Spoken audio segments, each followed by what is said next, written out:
नमस्कार, आप देख रहे हैं सहरसा नाव और मैं हूं सानिया वर्मा। बिहार में शराबबंदी एक ऐसा कानून जिसे कभी सामाजिक क्रांति बताया गया, लेकिन अब उसी कानून पर सवाल सत्ता के भीतर उठ रहे हैं। केंद्रीय मंत्री बिहार के पूर्व मुख्यमंत्री जीतन राम मांझी ने शराबबंदी की हकीकत पर तीखा बयान देकर राजनीतिक हलचल बढ़ा दी है। मांझी का साफ आरोप है कि कागज पर शराबबंदी है, पर जमीन पर होम डिलीवरी।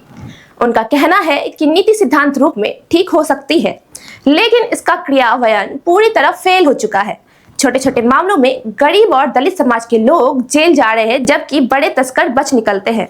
मांझी ने यह भी कहा कि समीक्षा के दौरान साफ निर्देश था कि मामूली मात्रा में शराब रखने या पीने वालों को गिरफ्तार ना किया जाए, लेकिन हकीकत उल्टी है। कार्रवाई उन्हीं पर हो रही है जिनके पास ताकत नहीं है। दूसरी तरफ हजारों लीटर की तस्करी करने वालों पर ढील का आरोप लगाया गया।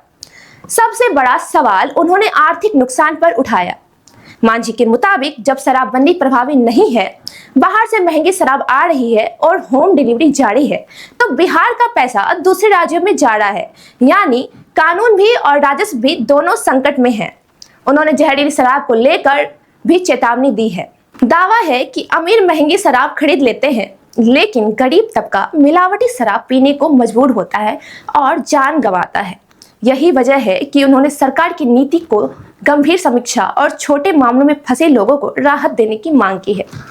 दिलचस्प यह है कि शराबबंदी पर सवाल अब सिर्फ विपक्ष नहीं उठा रहा, बल्कि सहयोगी दलों के नेता भी समीक्षा की बात कर रहे हैं। इससे सियासी संदेश साफ है, कानून बन रह सकता है, लेकिन इसकी दिशा और तरीके पर टकराव शुरू हो चुका है।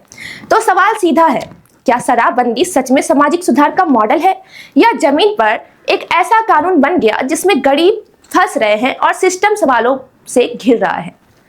बिहार में शराबबंदी की बहस अब नैतिकता बनाम हकीकत की लड़ाई बन चुकी है, और मांझी का बयान इस लड़ाई की ओर खींच गया है कि शराबबंदी से बिहार सरकार को बहुत आर्थिक क्षति हो रही है। ये भी नीतीश कुमार को सोचना चाहिए, इसलिए कि शराबबंदी तो हो पा नहीं रही है, यहाँ होम डिलीवरी हो रहा है और शराब बाहर से आ रहे हैं, महंगी शराब आ रही है, तो जनता का पैसा तो बाहर जा रहा है।